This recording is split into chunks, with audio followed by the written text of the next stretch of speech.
Radio Grand Lac. Le jeu du mouvement, la chronique de Radio Grand Lac pour retrouver la joie du mouvement au quotidien avec Joe. Hello mes camarades, heureux à nouveau et en joie de vous retrouver sur cette fabuleuse émission de Radio Grand Lac. Et oui, le jeu du mouvement 92.1, nous sommes là au rendez-vous pour ce beau moyen mercredi ici en Savoie. Je sais pas de là où vous êtes, où vous nous écoutez, peut-être que le soleil est un peu plus au rendez-vous. Mais l'important, vous le savez, c'est de cultiver en nous cette joie, cette lumière. Quand le soleil n'est pas dehors, l'idée, c'est de le cultiver un petit peu en soi. Et vous me connaissez maintenant un petit peu, c'est tout le processus et tout ce que je propose dans mes accompagnements, dans mes vidéos, mes conférences. C'est comment, justement, retrouver cette joie à l'intérieur de nous, notamment, bien sûr, la joie du mouvement, mais plus largement, la joie tout court. Comment, en cultivant et en reprenant un petit peu le pilotage de nos pensées, de nos différents systèmes, on peut recréer, en fin de compte, un état intérieur en paix, plus stable, en harmonie, en joie.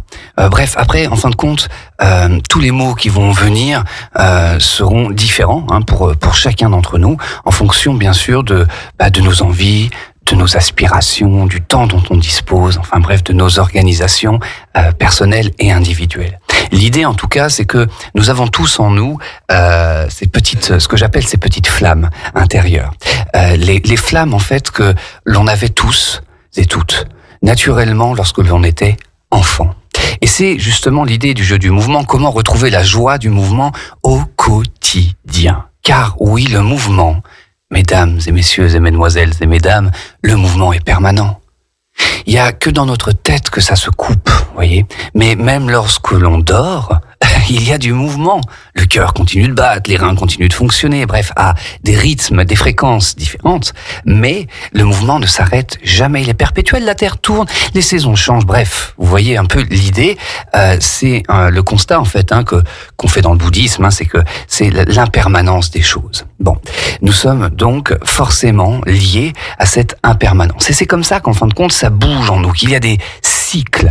Et j'avais commencé l'année, je ne sais pas si vous vous souvenez, je vous invite bien évidemment toujours à réécouter les anciennes émissions sur radiograndlac.com. Vous trouverez toutes les émissions, toutes les chroniques du jeu du mouvement. C'est donc se réconcilier avec son corps. Voilà, faire la paix définitivement avec son corps. Et notamment, souvenez-vous, je proposais ce truc qu'on souhaite toujours en début d'année, la bonne santé. Et surtout, la santé. Comme si c'était un saint graal un petit peu inaccessible auquel on n'avait pas accès. Ce que je veux, en fait, et mon souhait le plus cher, si vous voulez, au travers de tout ce que je propose, c'est de montrer aux gens qu'il est possible d'intervenir, d'interagir dessus. C'est-à-dire que notre santé dépend de multiples facteurs, d'accord ? Et il y en a certains sur lesquels on n'a pas accès. Faut être clair, la pollution environnementale, l'alimentation, bref, des polluants, etc. Il y en a plein. Ça, c'est clair. Je vais pas vous dire le contraire. En revanche, il y en a beaucoup. Il y a beaucoup de points sur lesquels on peut intervenir. Et notamment, on n'y pense pas, mais justement, c'est par là que ça commence, ce sont nos pensées. Et oui, comment cultiver en fait et reprendre un petit peu le contrôle de nos pensées. L'environnement qui nous entoure influence énormément nos systèmes de pensée. On sait qu'un être humain, alors je ne sais pas comment ça a été calculé, mais on l'entend un petit peu partout, un être humain, ça pense au moins 70 000 fois par jour. Vous voyez, on estime 60 à 70 000 pensées par jour. Bon, on sait qu'en fait, la plupart sont recyclées de la veille. On sait que la plupart sont anxiogènes parce que tournés vers le futur ou bloqués sur le passé. Bref, du coup, on tourne un peu comme ça, comme un hamster dans sa roue. Et c'est se dire, tiens, comment je pourrais recultiver un petit peu ça. Bon, moi, j'amène dans mes accompagnements la notion de questions puissantes. Voilà. Je me tapote un peu sur la tête. Bon, c'est des petits rituels que je propose tous les matins. Et là, ça recommence sur Instagram. Je vous retrouve à 7h. tous les matins, chaque première semaine de chaque mois. Donc là, on va arriver sur le 1er mars, le printemps arrive, ça va bourgeonner, et justement, c'est comment on va aller allumer nos petites bougies intérieures. Et notamment, grâce à cette technique des questions puissantes qu'on travaille beaucoup en programmation neurolinguistique, en PNL, voilà, c'est arriver à se poser des questions qui vont un petit peu ouvrir le champ de nos potentiels, de nos possibilités. En fait, on n'attend surtout pas de réponse. On laisse en fait la question un petit peu, si vous voulez, flotter pour que notre cerveau s'ouvre un petit peu, se débranche en quelque sorte de certains conditionnements et s'ouvre à des choses un petit peu différentes. Voilà. C'est comment justement accueillir un peu plus le changement, l'incertain, le différent, etc., etc. Et donc, moi, ce que je propose, par exemple, forcément avec le jeu du mouvement, c'est la joie. Tiens, comment pourrais-je aujourd'hui rayonner la joie tout autour de moi? Tiens, comment pourrais-je avoir la joie du mouvement pendant toute la journée aujourd'hui? Voilà. Bref, on peut en fait aller de plus en plus loin dans ces questions en fonction de ce qui vous anime, ce que vous ressentez, ce dont vous avez le plus besoin. Et ça, en fait, c'est vraiment des allumeurs de bougies. Je peux pas vous dire autrement, en fin de compte. On a vraiment toutes ces petites étincelles à l'intérieur de nous que, comme lorsque nous étions enfants, elles sont toujours là. La plupart, malheureusement, par l'éducation, le conditionnement, le travail, les impôts, Emmanuel Macron, bref, on a déconnecté un petit peu tout ça. Alors, l'environnement est ce qu'il est. Il y a plein de choses sur lesquelles on ne peut pas intervenir, et ça, faut bien en prendre conscience et l'accepter, c'est ce qu'on appelle le lâcher prise en fin de compte. Mais en revanche, il y a une grande partie dont on peut devenir beaucoup plus responsable. Et cette partie de devenir beaucoup plus responsable de nos pensées, de comment on interagit, etc. Ça, notre rapport à l'environnement, ça, il nous appartient. Et donc, du coup, c'est un peu cultivé. Moi, j'aime bien cette idée d'un jardin. Vous voyez que le crâne, sous le crâne, on a un jardin. C'est Versailles, c'est un jardin à l'anglaise, un jardin japonais. Vous mettez ce que vous voulez dedans. Mais du coup, vous travaillez un petit peu vos pensées comme un jardinier. Vous voyez? Et c'est vraiment faire de ce système mental, de pensée, etc., un royaume. Et du coup, de faire de notre corps un temple. Un temple dans lequel, en fin de compte, je vais comprendre que tout est interdépendant, tout interagit. Mes pensées amènent des émotions. Mes émotions m'amènent des certains états intérieurs, des certains ressentis. D'accord, c'est une chimie interne un petit peu. Et du coup, forcément, mes actions, mes comportements vont découler de ces états intérieurs. Donc, vous voyez bien la roue du hamster, elle est là, quoi. Forcément, si je pense toujours la même chose dans des pensées anxiogènes vers le futur ou dans des pensées nostalgiques du passé, que ça tourne et que ça tourne et que ça tourne en boucle sans s'arrêter, sans que je puisse rien y faire, forcément mes états internes descendent. J'ai une chimie intérieure qui se modifie en termes d'émotions, de ressentis intérieurs. Et donc, automatiquement, j'ai des actions et des comportements qui sont à la hauteur, tout simplement, de ce que je ressens. Donc de ce que je pense. Bref, vous voyez un peu la boucle est bouclée. Donc c'est l'idée qu'avec des petites pratiques, et c'est pour ça que je ne parle pas de sport. Alors c'est vrai que je m'affiche parfois avec des kettlebells, des poids, mais comprenez qu'en fait ces poids sont justement pour se libérer des poids que l'on porte. Vous voyez, c'est que quand on a un peu trop d'énergie, on va aller se défouler à porter un peu des poids, on va conditionner un peu notre corps à l'effort, mais c'est finalement pour au final, en fait, s'en libérer, vous voyez, se décharger, en fait. On joue, en fait. On joue. C'est vraiment du jeu. Alors, c'est du jeu dans tous les sens du terme. J-E-J-E-U. On fait des jeux de mots. Mais c'est quelque part jouer avec l'énergie. Voilà, j'en ai beaucoup. Tiens, je vais aller faire des sprints. Je vais aller faire une séance de crossfit, des pompes. Peu importe le mouvement que vous faites. Voilà, c'est ça que je veux vraiment faire comprendre, faire passer, si vous voulez, comme message. C'est peu importe le mouvement, l'activité physique, le sport que vous pratiquez. Le plus important, c'est avec quelle intention vous le faites, avec quel niveau de conscience vous le faites, quel rapport vous avez avec votre corps, vos énergies. Et c'est là où c'est toute la subtilité de mes accompagnements, et c'est là que je fais la différence, si vous voulez, dans mes accompagnements. C'est que beaucoup de coachs vont vous dire, voilà, c'est simple en fait. Pour avoir des abdos, il faut faire tant de répétitions. Pour perdre du poids, c'est tant. On mange ça, on mange ci. Le problème, c'est que nous ne sommes pas des machines. Nous ne sommes pas des machines algorithmiques comme nos ordinateurs, etc. Nous sommes bien plus que ça. Des êtres émotionnels, des êtres analytiques, pensants, philosophants même, bref. Et donc, si on n'intègre pas un petit peu ces différentes dimensions, les accompagnements et les coachings sont voués à l'échec sur le long terme. On perd en motivation, on n'y arrive plus, on se culpabilise, et puis j'ai repris du poids, et puis j'ai pas tenu mes promesses, et puis j'ai pas tenu mes objectifs. Tout simplement parce que on part pas du bon point. On part pas du bon point, on part d'objectifs qui nous sont inculqués à droite à gauche, d'images qu'on a perçues, captées, mais on part pas de cette fibre intérieure, de cet enfant, en fait, comme je vous dis, qui est toujours à l'intérieur de nous. Et c'est comment rallumer ces flammes de l'enfance. Vous avez déjà vu ? Je vous pose la question. Répondez de là où vous êtes.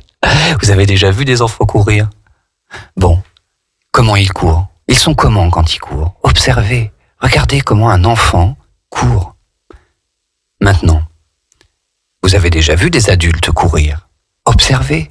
Regardez comment les adultes courent. Observez les différences. Et envoyez-moi des messages sur Instagram, sur YouTube, Facebook, le jeu du mouvement.com. Je serai heureux de lire parce que j'adore poser ces questions. Voyez, parce que il n'y a pas une seule bonne réponse, soyons clairs. Mais forcément, on va constater quand même de nombreuses différences. Et c'est ça l'idée que j'amène avec le jeu du mouvement et que je vous propose en fait dans mes petites vidéos là que je vais proposer chaque début de mois, chaque première semaine, pendant 7 jours, 10 minutes par jour, de 7h à 7h10 sur Instagram en live. Voilà. C'est comment, en 10 minutes, on va pouvoir renouer un petit peu avec son corps, le stimuler, le détendre, le dynamiser, le dynamiter des fois même, comme je dis. Parce que ça veut pas dire qu'on fait que de la relaxation, si vous voulez. C'est d'être calmement dynamique. Vous voyez, ça c'est quelque chose qu'on a du mal à intégrer dans nos sociétés occidentales. Quand on va vite, quand on fait beaucoup de choses, on est agité, on est stressé. Qu'est-ce qui se passe? Le soir, on est fatigué, on a du mal à dormir. C'est tout simplement parce que on fonctionne à des fréquences qui sont pas les meilleures pour nous. Et ça s'apprend, ça, en fait. Notre cerveau, en fait, a différentes fréquences de fonctionnement. Quand on connaît ça, quand on commence à repiloter un petit peu ça, je peux vous dire que ça change la vie. On dort quand on a envie de dormir, on mange comme on doit manger, on fait des mouvements comme on a envie de les faire. Vous voyez, c'est aussi bête et simple que ça. Et ce qui fait que, sur la durée, ça tient. Voilà. À partir du moment où on fonctionne sur des fréquences un petit peu différentes, des objectifs qui ne sont pas vraiment les nôtres, des conditionnements, des il faut, je dois, je peux pas, je devrais, toutes ces injonctions en fait qu'on a dans le crâne, font que ça ne dure pas. On va donc en fait se couper l'herbe sous le pied et au bout d'un moment ne plus tenir en fait le rythme. Alors que en faisant des microdoses, souvenez-vous, le plus petit pas possible, PPPP. Quel est le plus petit pas possible? Et petit à petit, de petites actions en petites actions, des petites pensées que je modifie. Je veille un petit peu comme un sniper aux pensées un peu négatives que je peux me raconter, à mon dialogue interne un peu méchant de la vieille tante Germaine, en fait des vieilles phrases qui tournent en boucle. J'y fais un peu plus attention. Je les transforme, je les accueille, je les modifie, un petit peu comme un jardinier, comme je vous le disais. Et là, progressivement, je commence à me poser des petites questions puissantes. Tiens, je me fais les 10 minutes de Joe à 7h du mat. Bon, c'est pas grave si c'est pas 7h. À midi, ça marche aussi, comme je le dis, puisque je les mets en replay. Donc, on peut les faire. Et c'est comment, vous voyez, en quelques minutes par jour. Bon, je vais en faire la promotion. Je propose aussi un stage, c'est-à-dire une retraite, vraiment, du 3 au 5 mai. Au chalet Chapamama, dans les Bauges.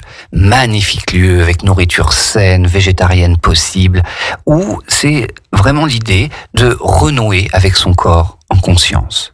J'y intègre en fin de compte des années et des années de pratique de pilates, de yoga, de PNL, cette programmation neurolinguistique, comment reconditionner, reconnecter nos pensées, nos émotions et vivre bien mieux sa vie en termes de véritable pilote, hein, où je vais beaucoup plus là où je le souhaite, je manipule mon véhicule beaucoup plus à ma guise, avec mon GPS interne en fait, si vous voulez. Voilà, donc du 3 au 5 mai, au chalet Chapamama, le jeu du mouvement, donc une retraite du 3 au 5 mai où on va vraiment cultiver tous ces états, voir qu'en fin de compte, il n'y a pas besoin d'aller courir 1 heure pour se sentir très très bien, qu'il y a des milliers de techniques ancestrales issues de l'aïkido, du qigong, qui permettent en fait en 2 minutes sous la douche de retrouver des effets très puissants. Et oui, et on a du mal à y croire dans nos petits cerveaux conditionnés d'occidentaux où on nous a inculqué, voilà, qu'il fallait, il faut 3 quarts d'heure, il faut ceci, il faut cela. Mais tout ça, je vous invite vraiment à le balayer et à voir que il y a de milliers d'autres façons de faire, de manière très simple. Quel que soit notre âge, notre condition physique de départ, tout est transformable. Et oui, jusqu'à notre mort, nos cellules se transforment, que ce soit les os, les cellules du cerveau, les cellules des muscles, bref, on peut intervenir, tout est transformable. Et mes 20 années de pratique me permettent aujourd'hui de proposer des milliers de techniques et d'outils en y intégrant l'aspect, comme je vous le disais, émotionnel, mental, pour que ça puisse vraiment durer dans le temps, avec de l'énergie, de l'enthousiasme et finalement retrouver cette fameuse joie, comme lorsque nous étions enfants. C'est ça l'idée du jeu du mouvement. Mes camarades, c'est déjà la fin. Et j'espère que vos petites flammes intérieures commencent à se rallumer. Reprenez le temps de réécouter des émissions, d'aller voir sur ma chaîne YouTube, de pratiquer les mouvements que je propose sur mon Instagram, le jeu du mouvement. Et vous verrez, il faut très peu de temps pour ressentir ce dont je suis en train de vous parler. C'est terminé pour moi aujourd'hui. Je vous souhaite une très belle journée. Et je vous invite, bien évidemment, à rester sur Radio Grand Lac 92.1, notamment avec Place au possible. Et oui, on en parle à 17h avec Camille et Julie. À 17h sur Radio Grand Lac. Et moi, évidemment, je vous retrouverai avec plaisir dans ma prochaine chronique. Bonne journée, mes camarades. Retrouvez également votre radio préférée, Radio Grand Lac, sur radiograndlac.com et sur les réseaux sociaux. Radio Grand Lac.